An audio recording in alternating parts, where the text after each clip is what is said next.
Assalamualaikum warahmatullahi wabarakatuh.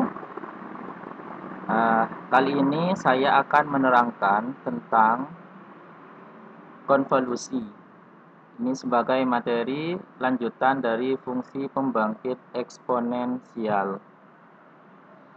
Nah, kita tahu bahwa penjumlahan atau pengurangan maupun perkalian dua fungsi pembangkit atau lebih itu dapat dilakukan dengan cara yang sama seperti halnya menjumlah, mengurangkan, ataupun mengalihkan dua polinomial atau lebih. Artinya, perhatikan penjelasan berikut. Misalkan, kita memiliki dua fungsi. Misalkan fungsi pembangkit pertama itu AX. Kemudian fungsi yang kedua itu adalah BX. Ini ya. Maka, jika dua fungsi ini kita jumlahkan, dan di mana fungsinya itu dinyatakan dalam sigma, baik yang A maupun yang B, maka tinggal kita ganti AX BX-nya dengan fungsi dengan sigma tersebut. Jadi sigma ini, sigma ANX pangkat N, ditambah atau dikurangi sigma BN X pangkat N, di mana N dikurangi dari 0 sampai tak hingga.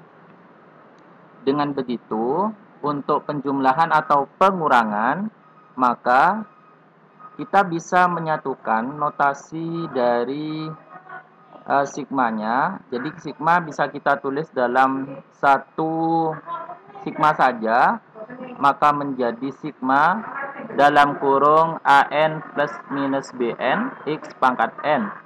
N dimulai dari 0 sampai tak hingga. Kemudian, jika dua fungsi itu dikalikan, AX kali BX, itu sama dengan sigma ANX pangkat N dikalikan sigma BN X pangkat N. Maka, dari perkalian dua sigma ini, jadi kalian bayangkan kalau pada polinomial itu, misalkan dalam kurung X kuadrat plus 2X, satunya X pangkat 3 ditambah X kuadrat ditambah 1. Nah, kalau kita kalikan itu kan berarti kita memprosesnya satu-satu kan ya. Satu suku dikalikan dengan semua suku yang lainnya pada kurung kedua, dan seterusnya begitu kan ya, sampai nanti dihasilkan bentuk paling sederhananya seperti apa. Nah, bagaimana kalau misalkan dari fungsi pembangkit kita kalikan? Pada fungsi pembangkit ini kan dia masing-masing dari n-nya dimulai dari 0 sampai tak hingga. Jadi di belakang itu nggak ada batas. Maka cara mengalihkannya itu sedikit apa? Itu menjadi sigma dalam kurung sigma k sigma AK BN min K, di mana K dimulai dari 0 sampai N kali XN dengan N dimulai dari 0 sampai tak hingga. Nah, bagaimana sebenarnya menjelaskan secara umum dari perkalian dua buah fungsi pembangkit ini? Maka untuk selanjutnya mari kita ikuti pembuktiannya. Nah, perhatikan ini garis merah. Jadi koefisien dari X pangkat N ini adalah sigma ini ya. Nah, kalau kita lihat ini dari hasil perkalian dua fungsi ini membentuk suatu fungsi baru, di mana fungsi baru tersebut AN-nya barisannya itu adalah ini. Begitu ya. Jadi ini menjadi suatu koefisien dari X pangkat N pada fungsi baru yang dihasilkan dari hasil perkalian dua fungsi pembangkit itu. Di bawah ini dituliskan sebagai koefisien dari X pangkat N-nya adalah Cn, berarti dia diperoleh dari perkalian AN dan BN. Kita ikuti pembuktiannya ya.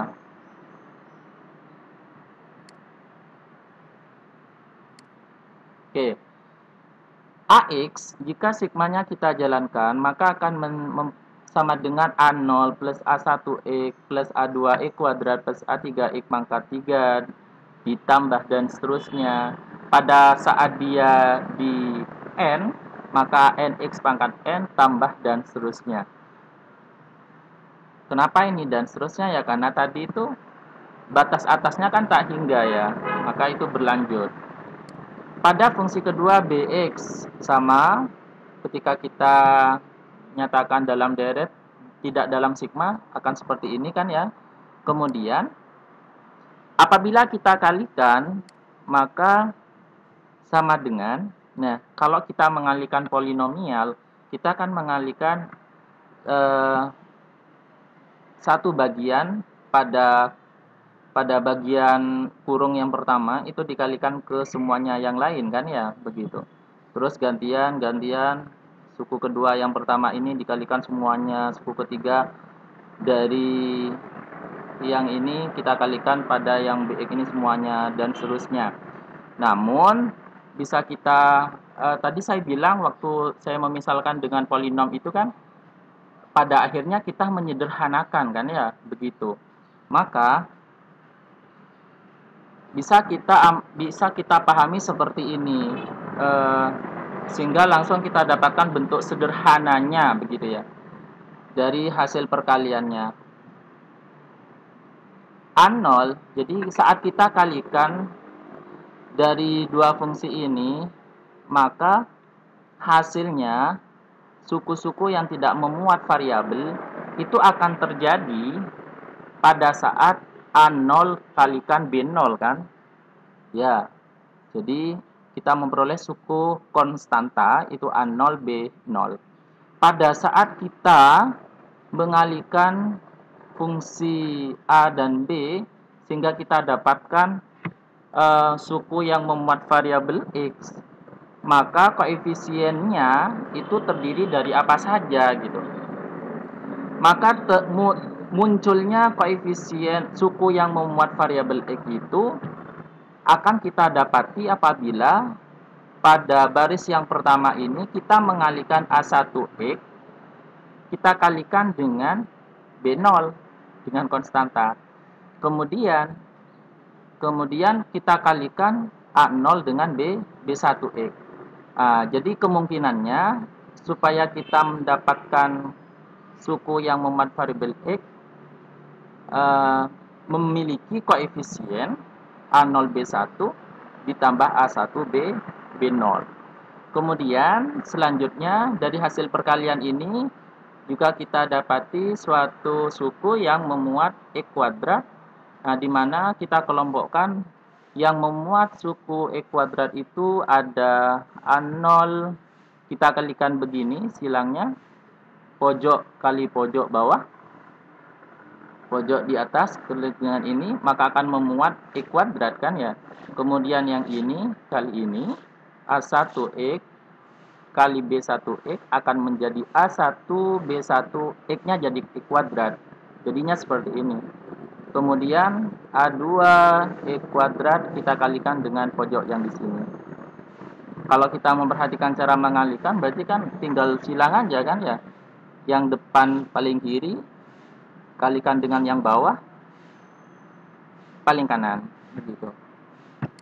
Selanjutnya untuk mencari koefisien dari X pangkat 3 ini ya, berarti kalau X pangkat 3 berarti kita kalikan dari sini.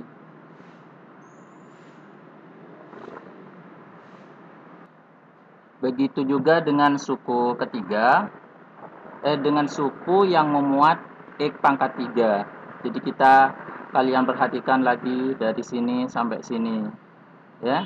Kemudian dan seterusnya ditambah. Nah, secara umum pada saat perkalian ke N, maka bisa kita tarik kesimpulan bahwa akan kita peroleh suatu koefisien dari X pangkat N apabila kita mengalihkan A0 dengan Bn. Kalau A1 berarti dengan sebelumnya Bn, berarti ada Bn min 1, maka jadinya ini kan. Dan seterusnya. Pada saat dia di AK, N-nya sama dengan K, maka AK B-nya berarti N min K. Jadi kita lihat keteraturannya ini. A0 BN. Nah, ini berarti A1 ya. Ini A1 BN min 1. Yang ini AN min 1 B1.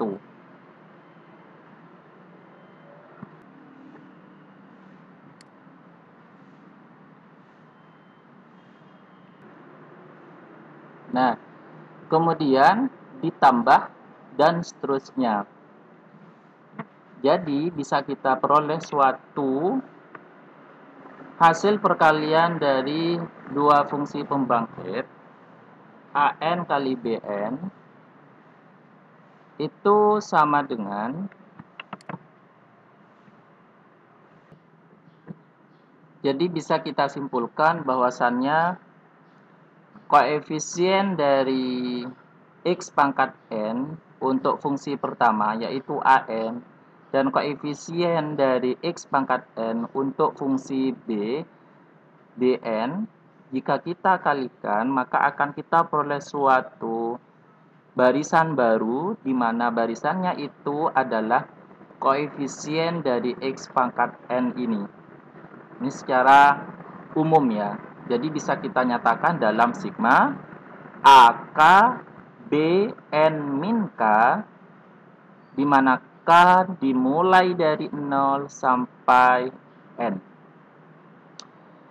Nah, jadi kita sudah membuktikan bahwa AN kali BN itu sama dengan sigma AK BN min K. Ini merupakan koefisien yang baru dari hasil perkalian dua fungsi A dan fungsi B atau fungsi kedua fungsi pembangkit tersebut. Jadi ini hasil dari koefisien X pangkat N yang baru dari hasil perkalian dua fungsinya, begitu ya.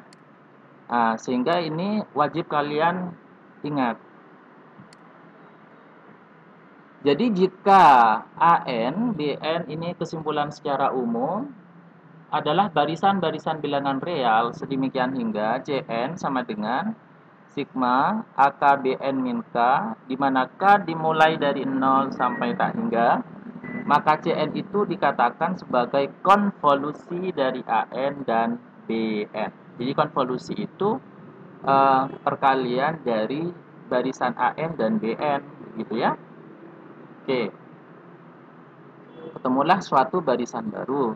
Di sini kita misalkan Cn. Perhatikan contoh latihan soal berikut, sekaligus beberapa akan saya jelaskan. Untuk yang lainnya yang tidak dibahas, kalian kerjakan sebagai latihan ya. Nah, yuk kita bahas mulai dari soal nomor 1. Cari konvolusi dari pasang barisan berikut. Nah, ini yang pertama, barisannya berarti ini kalau diberlanjut itu satu semua. Yang barisan kedua itu berarti satu semua. Konvolusinya berarti kalian ikuti seperti yang tadi itu. Nah, yang akan saya bahas untuk soal nomor 1 adalah yang 1B. Nah, ini. Pertama, kita langsung buat susun seperti ini ya. Yang kedua, kita tuliskan juga seperti ini, kemudian kita kalikan. Didapat suatu barisan baru, kita misalkan Cn. Maka berdasarkan yang tadi, 1 kali 0, 0 kan ya. Nah, kemudian suku kedua, ini C0 kan. Kemudian C1 ini diperoleh dari jumlah dari hasil perkalian ini kan. 1 kali 1 ditambah 1 kali 0. Hasilnya 1 kan. Kemudian yang ketiga, ini didapat dari ini kan. 3 kolom pertama ini dikalikan. 3 baris pertama di masing-masing barisan ini kita kalikan silangkan. 1 kali 2, 2. 1 kali 1, 1. Ditambah 1 kali 0, 0. Jadilah 3. Begitu dan seterusnya. Nah, Kalau kalian perhatikan pada barisan AN ini kan 1, 1, 1, 0, 0 ya. Berarti berikutnya itu mesti 0 ke belakangnya, terus dia 0, begitu. Kemudian yang BN itu 0, 1, 2, 3, 4. Kalau kita mencermati dari awal, dia kan naik terus. Berarti suku selanjutnya setelah 4 itu 5. Kemudian ada 6, kemudian ada 7, dan seterusnya. Begitu ya. Soal yang kedua. Nah, soal yang kedua ini Px sama dengan 1 plus X plus X kuadrat plus X pangkat 3 dibagi dengan 1 min X. Nah, bagaimana kita memperoleh suatu barisan dari fungsi Px ini? Maka, kita bisa mengubah bentuknya. Jadi, ini kan bentuk pecahan. Kita jadikan bentuk perkalian. Yang di atas pembilangnya kita faktorkan ke depan jadi begini. Kemudian yang satunya lagi berarti 1 per 1 min X. Nah, yang di depan kita biarkan. Kemudian yang kedua, dia kan suatu fungsi kan ya. Dia formula 1, di mana fungsi ini formula kedua ya, ya. Di mana fungsinya atau deretnya itu bisa ditulis sebagai ini kan ya. Jadi langsung kita ganti ini dengan ini. Nah, kemudian di kurung yang pertama kita anggap suatu fungsi yang pertama. Ini berarti kita anggap sebagai fungsi yang kedua. Kita ambil barisan, kita ambil masing-masing koefisien dari setiap fungsi ini. Kita nyatakan dalam barisannya berarti AN sama dengan 1, 1, 1, 1. Berarti ini kan A0. A0, ini A1, ini A2, ini A3. Nah ini A0, A1, A2, A3. Kemudian dia kan tidak punya X pangkat 4 kan ya. Tidak punya X pangkat 5, tidak punya X pangkat 6, dan seterusnya. Berarti saat X pangkat 4 di sini kita isi dengan 0. 0, 0, berarti dan seterusnya. Jadi ke belakangnya itu 0. Pada saat BN adalah koefisien dari X pangkat N atau barisan dari fungsi yang kedua ini. Berarti ini A0-nya 1. B0, karena kita memisalkan ini BN kan ya. B0-nya 1, B1-nya 1, B2-nya 1, B3-nya 1, dan seterusnya, berarti dapat dinyatakan seperti ini. Jadi ke belakangnya itu 1 terus. Saat kita kalikan, maka kita akan memperoleh suatu Cn. Ini kita ikuti aturan seperti yang tadi itu. Jadi 1 kali 1, 1. Kemudian ini C0. C1 kita dapatkan dari ini kan. 1 kali 1, 1. Ditambah 1 kali 1, 1. Dijumlah jadi 2 kan. Terus yang 3, 1 kali 1, 1, 1 kali 1, 1, 1 kali 1, 1. Kalau dijumlah jadi 3. Kemudian di sini C4, dia 4. Diperoleh dari sama. Seperti biasa. 1 kali 1, 1 kali 1, silang-silang begini. Terus ke belakang ternyata tetap 4. Nah, begitu ya. Kok bisa tetap 4? Ya, karena di atas itu 0 sudah di saat ini. Jadi kan tetap aja hasil yang diperoleh dari hasil perkaliannya ini 4 ke belakang. Oke. Sedangkan pembahasan selanjutnya ini merupakan cara lain dari soal nomor 2. Oke. Pada soal nomor 2 tadi kita memiliki dua fungsi, yakni ini sama ini kan ya, yang dikalikan. Bentuknya ini kan perkalian, berarti ini kali ini kan. Nah, jadi sekali lagi ini cara lain ya. Cara lain ini maksudnya adalah kita menyatakan hasil dari barisan yang kita temukan nantinya bukan dalam bentuk bilangan. bilangan yang dijajar ke samping, tapi berupa suatu barisan yang diperoleh itu dinyatakan dalam N itu. Nah, nih kita perhatikan. Fungsi pertama ini kita bisa ngubahnya ke dalam formula yang ke berapa kemarin itu? Yang ke-7 kayaknya ya. Jadi, di mana ini kan ada deret yang dimulai dari 1, tapi dia berhenti di X pangkat 3. Maka berdasarkan formula yang ke-7 itu kan berarti yang ke-6 apa ke-7 ya? Silahkan kalian buka lagi. Itu berarti 1 min X pangkat 4, 1 min X pangkat 4 per 1 min X. Ini. Dikalikan, yang ini tetap. Nah, selanjutnya, yang ini kita bisa taruh ke depan, kemudian kita memiliki 1 per 1 min X double kan ya? Nah, iya, seperti ini. Kemudian di bawahnya, 1 min X pangkat 4. Ini tetap dulu. Berarti yang ini kita nyatakan dalam notasi sigma.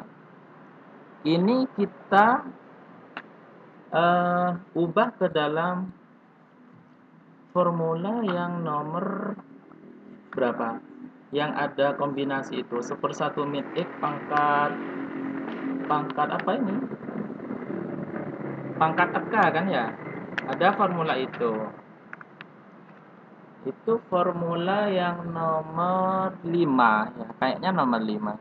Di mana K berarti di sini 2 ditambah N min 1. Di bawah ini N dikalikan X pangkat N. Kemudian kita sederhanakan seperti ini. Kemudian, nah, 1 ini kan pengurangan. Berarti sigma ini merupakan di luarnya kurung ini kan satu kesatuan sama ini. Kita kalikan ke setiap suku yang ada di dalam kurung yang ini. Kali 1, berarti kan tetap.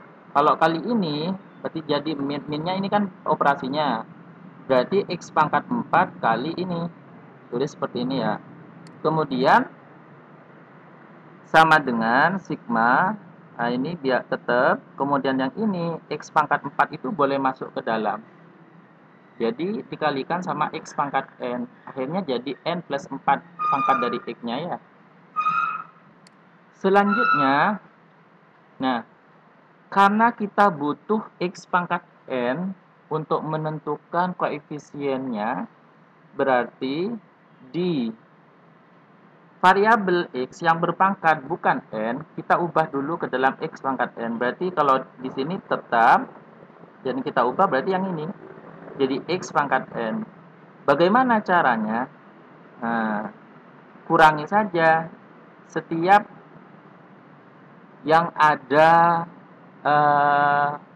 N-nya, kita kurangi dengan 4. Ini kan berarti kurangi 4 jadi N.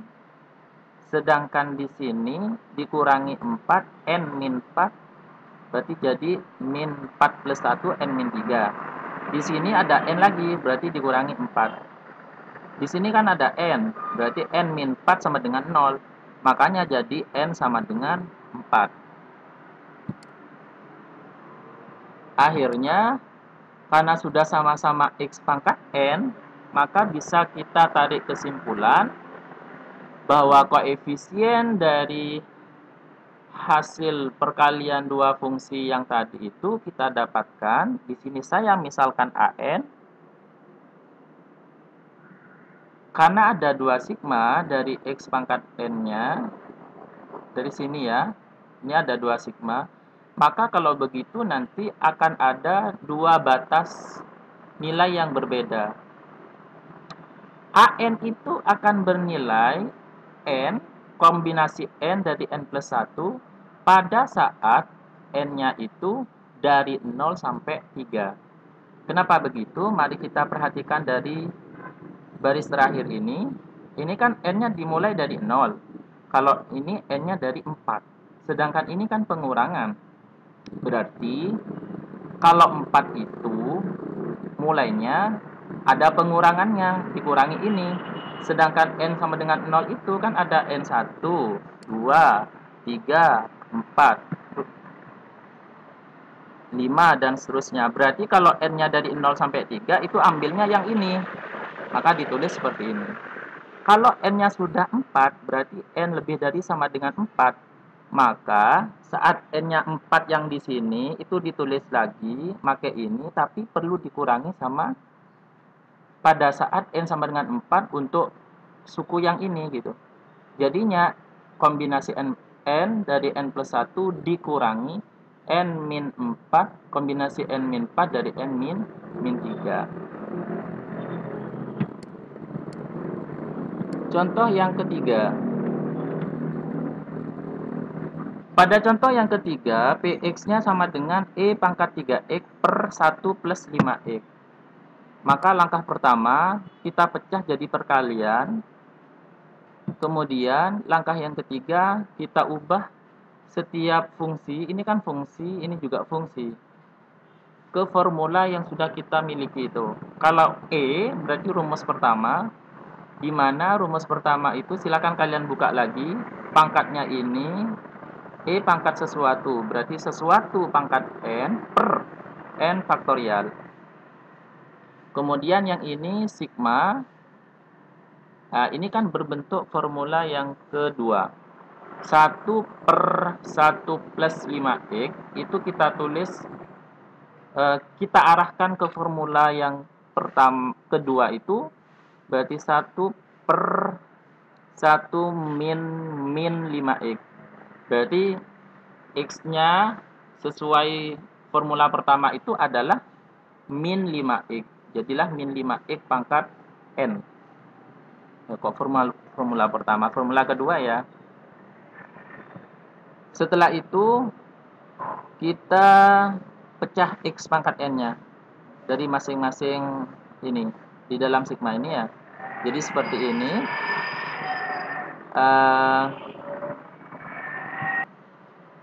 Nah, setelah kita pecah seperti ini,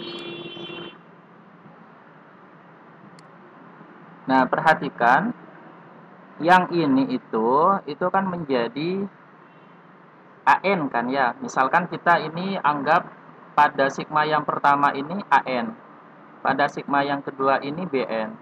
Nah, supaya kita memperoleh CN dari hasil perkalian dua fungsi ini, supaya kita memperoleh koefisien dari x pangkat n pada fungsi p gitu ya.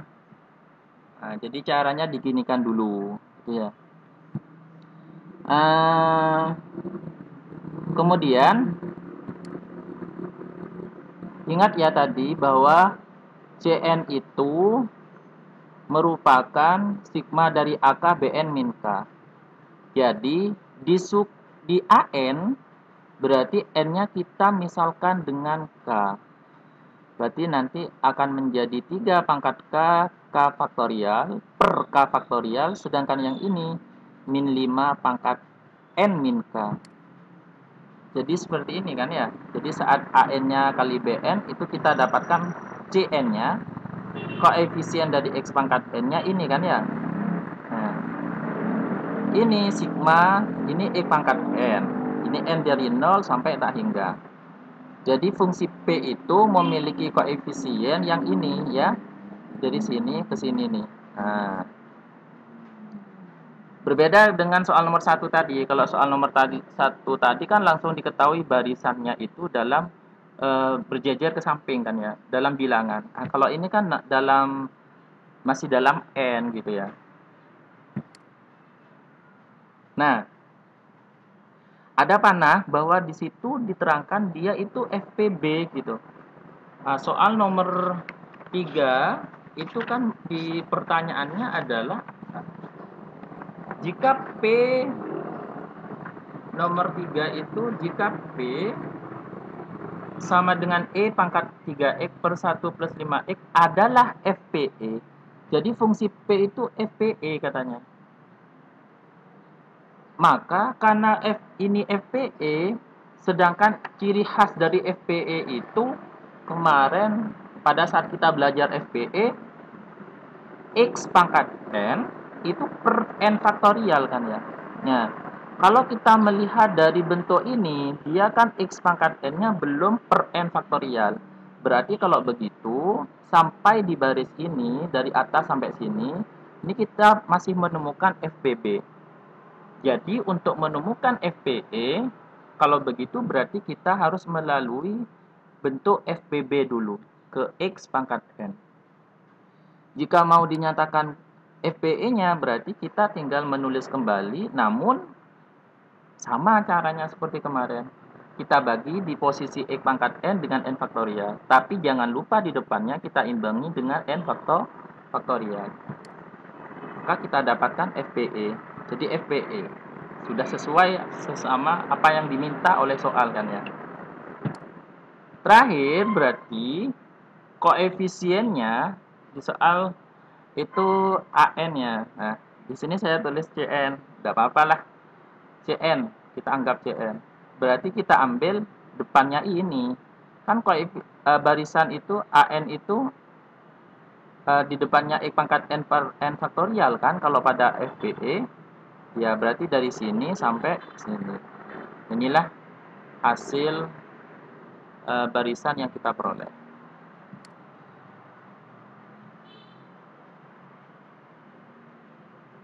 Demikian yang bisa saya sampaikan. Silahkan apabila ada pertanyaan, kalian tanyakan. Selamat mencoba untuk soal-soal yang belum dijawab, belum dibahas oleh saya. Terima kasih. Assalamualaikum warahmatullahi wabarakatuh.